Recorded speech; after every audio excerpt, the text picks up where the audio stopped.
యాదగిరి గుట్ట శ్రీ లక్ష్మీ నరసింహ స్వామి సన్నిధికి వచ్చినందుకు నాకు ఎంతో సంతోషంగా ఉంది.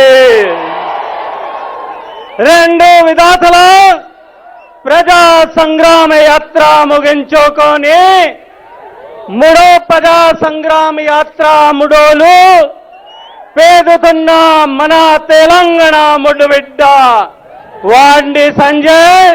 की नाम అభినందను మరియా శుభాశీస్సులు మరియా మోదీ గారు శుభాశీస్సులు మరియా नड्डा గారు శుభాశీస్సులు. आज की सभा में मंच पर उपस्थित भारतीय जनता पार्टी तेलंगाना प्रदेश के परिवार के मुखिया, इस राष्ट्र के अध्यक्ष आदरणीय श्री संजय पांडे जी,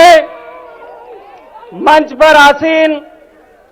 भारतीय जनता पार्टी की राष्ट्रीय उपाध्यक्ष आदरणीय अक्का डीके अरुणा जी, मंच पर उपस्थित भारतीय जनता पार्टी के कमल के निशान पर चुनकर आए मेरे सारे सांसद साथी, सभी विधायक बंधु बहनें, मंच पर उपस्थित भारतीय जनता पार्टी के सभी दायित्ववान जिम्मेदार कार्यकर्ता बंधुओं बहनों, मंच पर बैठे सारे विशिष्ट जन, भारतीय जनता पार्टी परिवार में सम्मिलित हुए सारे विशिष्ट जन और आज इस विशाल संख्या में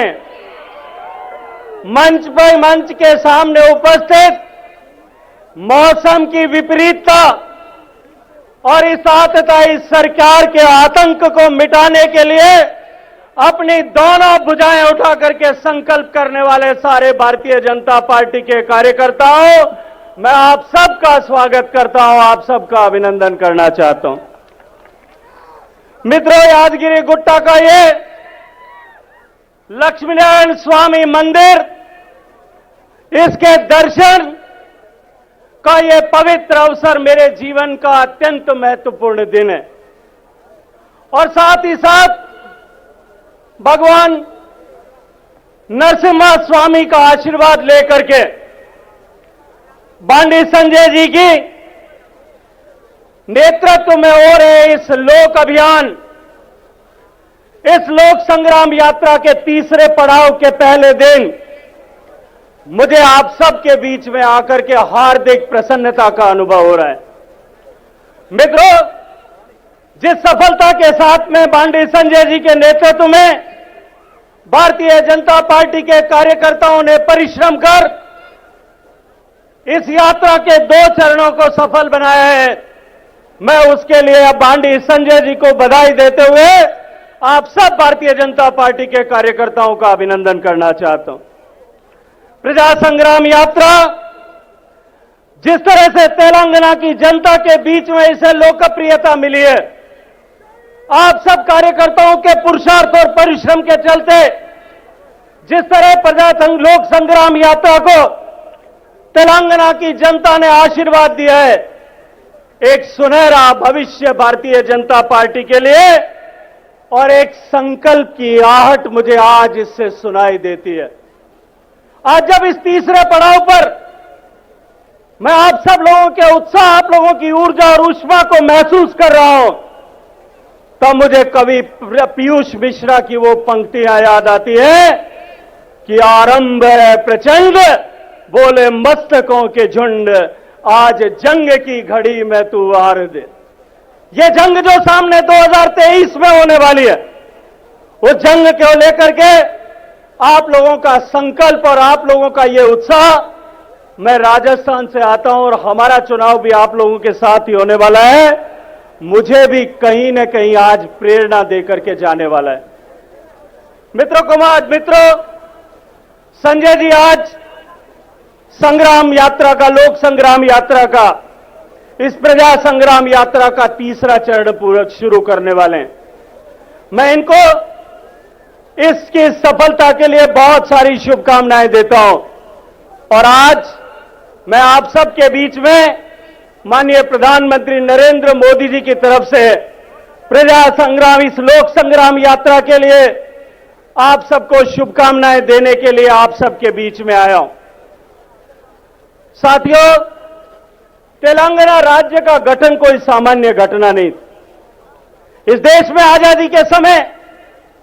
जो 100 साल लंबा संग्राम आजादी के लिए लड़ा गया था, हजारों लाखों लोगों ने नाम अनाम कुर्बानी दी, लाखों लोगों ने अपने आप को हंसते हंसते फांसी के फंदे पर झूलना स्वीकार किया, लाखों लोगों ने अंग्रेजों की यातनाओं को सहन किया, बर्फ की शिलाओं पर सो करके भी आजादी के परवानों ने इस देश को अंग्रेजों की बेड़ियों से मुक्त कराने के लिए संग्राम किया। ठीक उसी तरह से तेलंगाना की जनता ने भी एक संकल्प के साथ में वर्षों तक, दशकों तक संघर्ष किया। अनेकों लोगों ने बलिदान किया, अनेकों लोगों ने यातनाएं सही, अनेकों लोगों ने जेल के सीखचों में जाकर के अपनी जवानी को समर्पित करना कुर्बान जो है स्वीकार किया। और उसके बाद तेलंगाना राज्य की स्थापना हुई, इतिहास बना, देश में इतिहास बना, देश का भूगोल बदला। तेलंगाना एक नए राज्य के रूप में अस्तित्व में आया। लेकिन मेरे मन में एक सवाल उठता है, जिस तरह से देश की आजादी के 75 साल बाद आज जब हम 75 साल का पूरा करने की कगार पर खड़े हैं, नरेंद्र मोदी जी के नेतृत्व में आज पूरा देश इस ओर देख रहा है, सोच रहा है। देश के 135 करोड़ लोगों के मन में एक सवाल है कि देश की आजादी की लड़ाई में लाखों लोगों ने जो कुर्बानी दी थी, क्या उनके सपनों का भारत बन पाया? कहां कमी रह गई? 55 साल तक इस देश में जिन लोगों ने राज किया, जिन लोगों ने केवल परिवार और अपनी कुर्सी पर बैठे रहने को प्राथमिकता देकर के, कुर्सी पर चिपके रहने की प्राथमिकता देकर के देश के हितों के साथ समझौता किया, जिस लक्ष्य को लेकर के, जिस भाव को लेकर के, जिस उद्देश्य को लेकर के, जिस सपने को लेकर के आजादी के परवाने लड़ रहे थे, वो सपना कहीं पीछे छूट गया।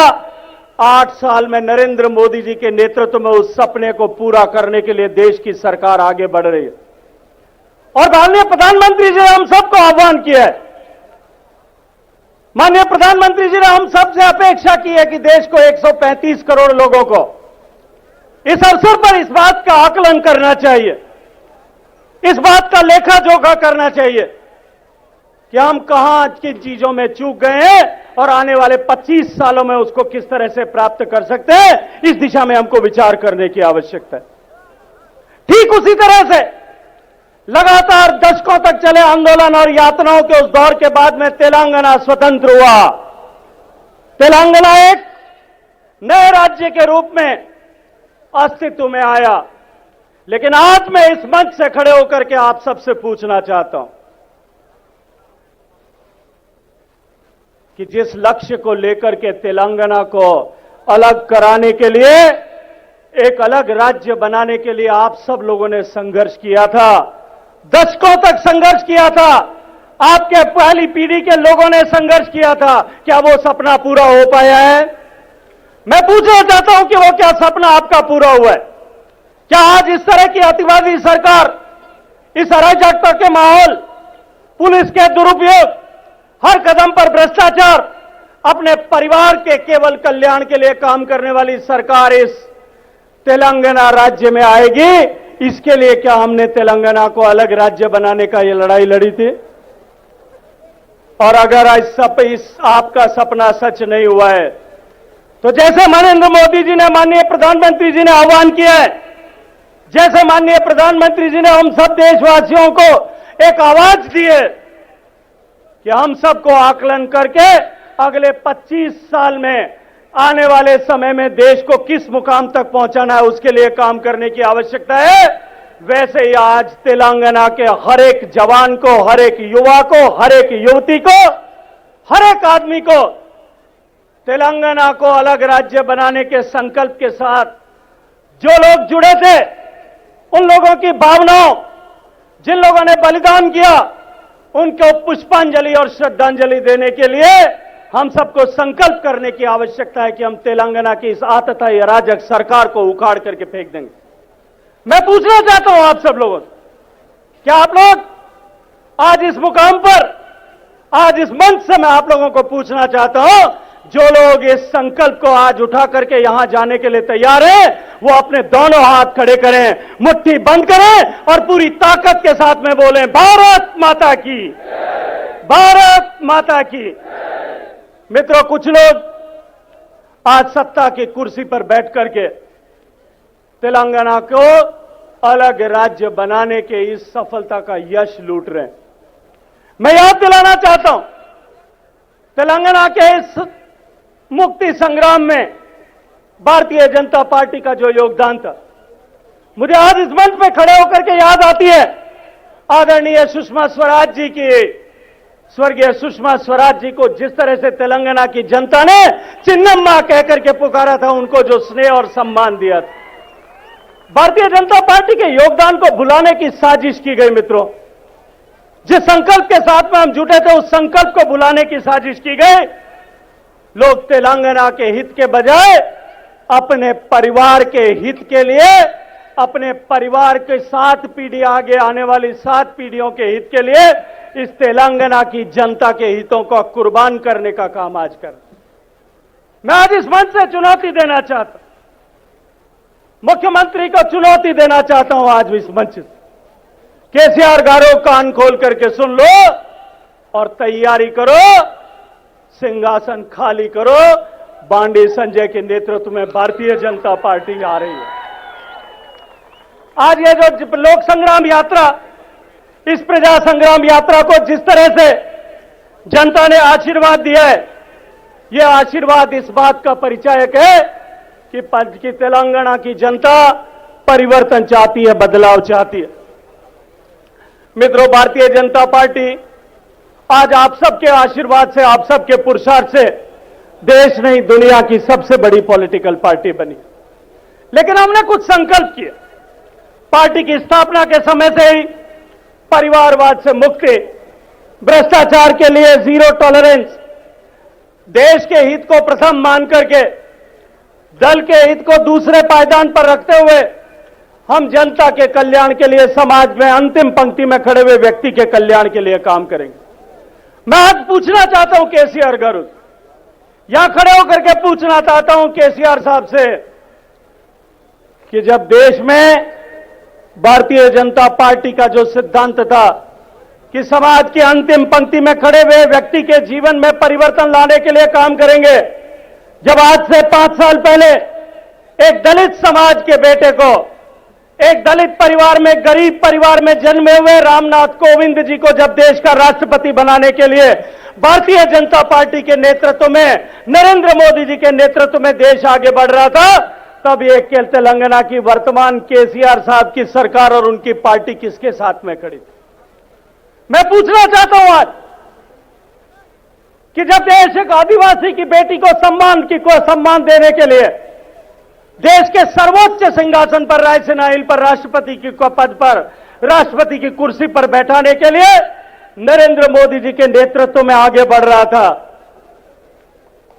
तब केसीआर साहब का टीआरएस पार्टी किसके साथ में खड़ी थी? न ये दलित के साथ में खड़े, न ये गरीब के साथ में खड़े, न ये आदिवासी के साथ में खड़े। ये अगर किसी के साथ में खड़े हैं तो वो भ्रष्टाचारियों और अतिचारियों के साथ में खड़े। ये अगर किसी के साथ में खड़े हैं तो केवल और केवल अपने परिवार का कल्याण और परिवार का हित देखने वाले लोगों के साथ में खड़े। आज भारत को एक आत्मनिर्भर, सशक्त, समृद्ध, शक्तिशाली देश बनाने के लिए भारतीय जनता पार्टी के नेता के आदरणीय नेता नरेंद्र मोदी जी के नेतृत्व में देश आगे बढ़ रहा है। और आज हम सब लोग इस बात को देख रहे हैं कि जिस तरह से माननीय मोदी जी के नेतृत्व में देश आगे बढ़ रहा है, देश जिस तरह से, देश का सामर्थ्य, देश की ताकत बढ़ रही है, आज उसको देश नहीं पूरी दुनिया स्वीकार कर रही। आप सबको याद होगा, थोड़े दिन पहले जब शुरुआत का दौर था, रूस और यूक्रेन के बीच में लड़ाई शुरू हुई थी। रूस और यूक्रेन के बीच में जब लड़ाई शुरू हुई, भारत के बहुत सारे बच्चे, हमारे देश के बेटे और बेटियां जो यूक्रेन के अलग अलग शहरों में फंस गए थे। दुनिया का सबसे बड़ा रिपेट्रिएशन प्रोग्राम, दुनिया भर से का कोई देश जो कार्यक्रम नहीं कर पाया। हमारे 27,000 बच्चों को लाने का कार्यक्रम मोदी जी के नेतृत्व में देश की सरकार कर रही। वायुसेना के हवाई जहाज जा रहे थे, प्राइवेट एयरक्राफ्ट जा रहे थे, लेकिन एक जगह पर हमारे बच्चे ऐसी जगह पे फंसे हुए थे, वो निकल करके हवाई अड्डे के पास नहीं आ सकते थे। रूस की तोपें गोला बारूद कर बरसा रही थी, यूक्रेन के सिपाही गोलियां चला रहे थे। भारत के छात्रों ने एक कागज के टुकड़े पर तिरंगे के 3 रंग बनाए, बीच में चक्र को बनाया और उसको पकड़ करके जब रवाना हुए, मित्रों तिरंगे की ताकत देखिए, ये नरेंद्र मोदी जी के भारत की ताकत देखिए कि जो है रूस के तोपें थम गई, यूक्रेन की गोलियां रुक गई और हमारा एक भी बच्चे को कोई तकलीफ नहीं हुई। वो तिरंगे के साया में जो है वो एयरपोर्ट तक पहुंच गए। केवल भारत के बच्चे नहीं, चीन के बच्चे और पाकिस्तान के बच्चे भी हाथ में तिरंगा लेकर के चल रहे थे। मित्रों, ये नए बदलते हुए भारत की ताकत, भारत की ताकत आज पूरी दुनिया देख रही। भारत के बदलते हुए तस्वीर को पूरी दुनिया देख रही है। लेकिन आने वाले 25 साल में इस देश को एक आत्मनिर्भर, सशक्त, संपन्न, समृद्ध, शक्तिशाली देश बनाने का जो प्रयास माननीय नरेंद्र मोदी जी के नेतृत्व में की शुरू हुआ है, तेलंगाना को इस हालात में छोड़ करके क्या उसको सफल बनाया जा सकता है?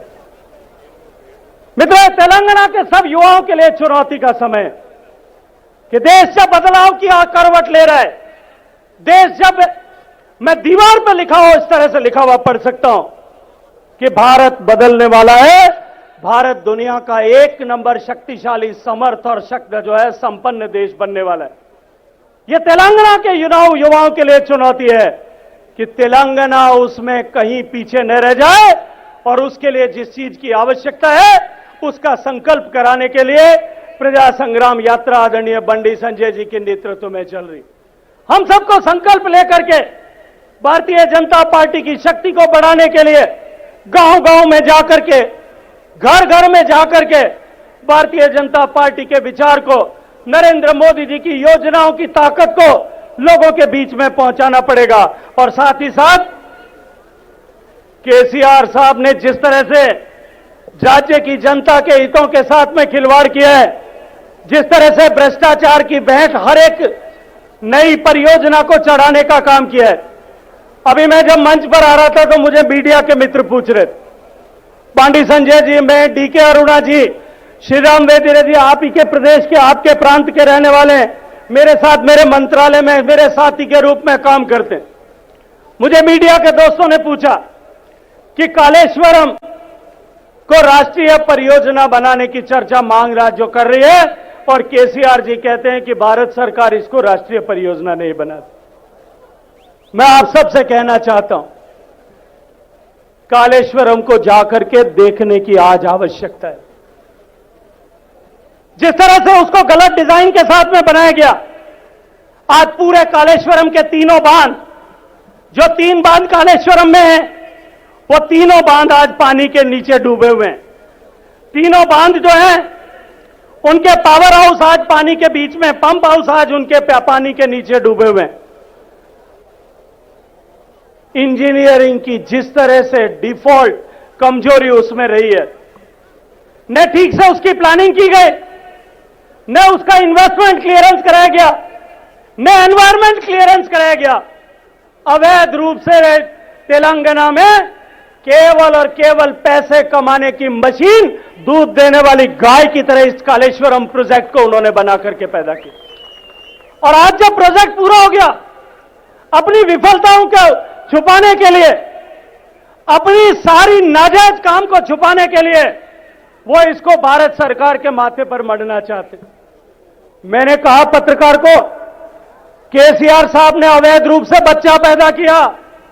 और पैदा करने के बाद में अब कहते हैं कि मोदी जी उसको अपना नाम दे दे, उसके बाद की जगह पे मोदी जी आए, ये करना चाहिए कि नहीं करना चाहिए?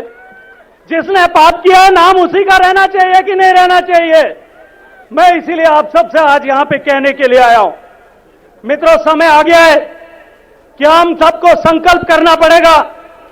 कि इस देश के भविष्य के लिए, इस देश के युवाओं के भविष्य के लिए, इस देश को एक ताकतवर देश बनाने के लिए और इस तेलंगाना राज्य की जनता को न्याय दिलाने के लिए, तेलंगाना बनाने के लिए बलिदान किए हुए सारे लोगों को श्रद्धांजलि देने के लिए, इस तेलंगाना से इस तेलंगाना को भ्रष्टाचार से मुक्त करने के लिए और भ्रष्टाचारियों को जेल भेजने के लिए हमको भारतीय जनता पार्टी की सरकार बनाने की आवश्यकता। नरेंद्र मोदी जी के नेतृत्व में 2023 के चुनाव में भारतीय जनता पार्टी का कमल तेलंगाना में खिले, तेलंगाना के हर एक विधानसभा क्षेत्र में खिले, इसका संकल्प जो है वो हम सबको आज इस यात्रा के प्रारंभ से करके जाना पड़ेगा। जो वादा केसीआर साहब ने किए, उन्होंने कहा कि हम तेलंगाना में एक दलित मुख्यमंत्री बनाएंगे। तेलंगाना में 14-15% दलित पॉपुलेशन रहती,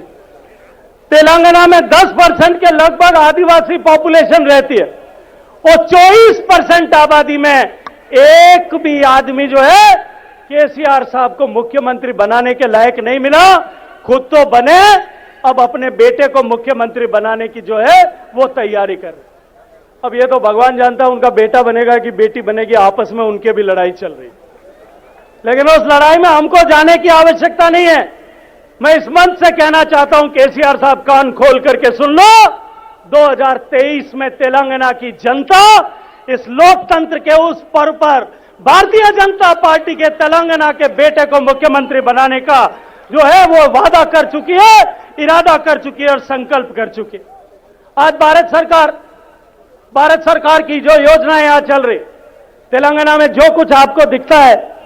चाहे सड़क बन रही होगी, गांव की सड़क बन रही होगी, गांव में इंटरनेट जा रहा होगा, घर में गैस का चूल्हा आ रहा होगा, घर घर खेत में पानी जा रहा होगा, ये सारी की सारी योजनाएं जो है वो नरेंद्र मोदी जी की देश की सरकार के दिए हुए पैसे के माध्यम से हो रही। और दूसरी तरफ जो तेलंगाना राज्य 2014 में निर्माण के समय में 370 करोड़ रुपए सरप्लस का स्टेट था, जहां देश प्रदेश की आमदनी के अनुपात में खर्चा 370 करोड़ रुपए बचत होती थी, आज उस प्रदेश पर देश में सर्वाधिक कर्जा है, 3.5 लाख करोड़ रुपए का कर्जा है उसके ऊपर। आज तेलंगाना का हर एक बच्चा जो जन्म लेता है, आपके घर में जो बच्चा जन्म लेता है, गरीब के घर में भी जो बच्चा जन्म लेता है, इस भ्रष्टाचारी सरकार के चलते उसके माथे पर हजारों हजार रुपए का कर्जा जो है वो जन्म के समय पर होता है। इस तेलंगाना राज्य को कर्जे में ढकेलने का काम जिस तरह से केसीआर की सरकार ने किया है, उस सरकार को उखाड़ करके फेंक देने की आवश्यकता है। मित्रों, इस भ्रष्टाचारी सरकार को उखाड़ने के लिए हम सबको यहां से मुट्ठी बांध करके आज संकल्प करके जाना पड़ेगा। अगर आप मुट्ठी बांध करके आज यहां से तय करके जाने के लिए तैयार हैं कि अगले 1 साल तक जब तक चुनाव हो और चुनाव में हम इस तेलंगाना की भ्रष्टाचारी आतताई सरकार को उखाड़ करके फेंक नहीं दें, न रुकेंगे, न थकेंगे, न डरेंगे, न झुकेंगे और न टूटेंगे। जो यह संकल्प करना चाहते हैं वो सारे लोग मेरे साथ में एक बार अपने दोनों हाथ खड़े करिए, पूरी ताकत से संकल्प की मुट्ठी बांधिए और संकल्प की मुट्ठी बांध करके जोर से आगे जय घोष करिए, भारत माता की, भारत माता की, भारत माता की। ముఖ్య అతిథి విచ్చేసినటువంటి కేంద్ర జలశక్తి మంత్రి గజేంద్ర సింగ్ షెకావత్ గారికి భారతీయ జనతా పార్టీ రాష్ట్ర శాఖ తరపున